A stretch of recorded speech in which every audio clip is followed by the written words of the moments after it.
Party wear എപ്പോഴും complete ആവുന്നത് നല്ലൊരു ദുപ്പട്ട കൂടി വരുമ്പോഴാണ്. അപ്പോഴാണ് അതിൻ്റെ ആ ഒരു ലുക്ക് തന്നെ മാറുന്നത്. ഒരു ലക്ഷൂറിയസ് അല്ലെങ്കിൽ ഒരു പ്രീമിയം ലുക്ക് കിട്ടും.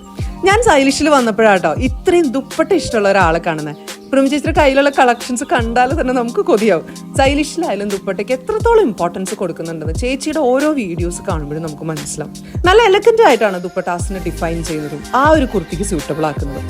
അങ്ങനെ വരുമ്പോഴും തന്നെ ആ ഒരു ഫംഗ്ഷന് ചെല്ലുമ്പോൾ ആർക്കായാലും ഇഷ്ടമാവുന്ന ഒരു ഫീലൊക്കെ കൊണ്ടുവരുന്ന ദുപ്പട്ടാസ് ഇവിടെ ക്രിയേറ്റ് ആവുന്നത്. ഞാനിവിടെ എനിക്ക് ഇഷ്ടപ്പെട്ട കുറച്ച് ദുപ്പട്ടാസ് ഒന്ന് സ്റ്റൈൽ ചെയ്ത് കാണിക്കാം കേട്ടോ. എല്ലാവർക്കും ഇഷ്ടമുള്ള ഒരു മോഡലുണ്ട് നമ്മുടെ, അതായത് ഷാലറ്റ് എന്ന് പറഞ്ഞിട്ട് ഒരു 24 പാനൽ കട്ടിന്റെ കുർത്തി. അപ്പോൾ ഈ ഒരു ഔട്ട്ഫിറ്റിന്റെ കൂടെ സ്റ്റൈൽ ചെയ്ത് കാണിക്കാം. അതുപോലെ നമുക്ക് എങ്ങനെയാണ് good set of dupattas wardrobe കളക്ഷൻസിലേക്ക് ആഡ് ചെയ്യേണ്ടത്, എന്തൊക്കെ ടൈപ്പ് ആഡ് ചെയ്യണം എന്നൊക്കെ ഏകദേശം ഇതിലൂടെ മനസ്സിലാവും. ഞാൻ കാണിക്കുന്നത് തന്നെ ഡിഫറെന്റ് ഫാബ്രിക് ആണ് കേട്ടോ. ഓർഗൻസി ഉണ്ട്, ടിഷ്യൂ ഉണ്ട്, ഹാൻഡ് പെയിന്റഡ് ഫീൽ ഉള്ളതുണ്ട്, ബനാറസി ദുപ്പട്ടയുണ്ട്, സിൽക്ക് ഉണ്ട്. ഇതൊക്കെ പെട്ടെന്ന് കാണുമ്പോൾ തന്നെ ആരും പോയി പർച്ചേസ് ചെയ്യണമെന്നൊന്നുമില്ല. ബട്ട് വൺസ് അതൊന്ന് വാങ്ങിച്ച് യൂസ് ചെയ്ത് അതിൻ്റെ ആ ഒരു കംഫർട്ട് ആൻഡ് ക്ലാസ് ലുക്കൊക്കെ കാണുമ്പോൾ തന്നെ അപ്പിയറൻസ് തന്നെ എലവേറ്റ് ആയ ഒരു ഫീല് കിട്ടും നമുക്ക്. ഇതിപ്പോൾ ചേച്ചിയുടെ കളക്ഷൻസ് ആണ്. ഇതുപോലെ നിങ്ങൾക്കായാലും ഇങ്ങനെ വർത്ത് ആയിട്ടുള്ള ഒരു കളക്ഷൻ സെറ്റ് ചെയ്യാം കേട്ടോ.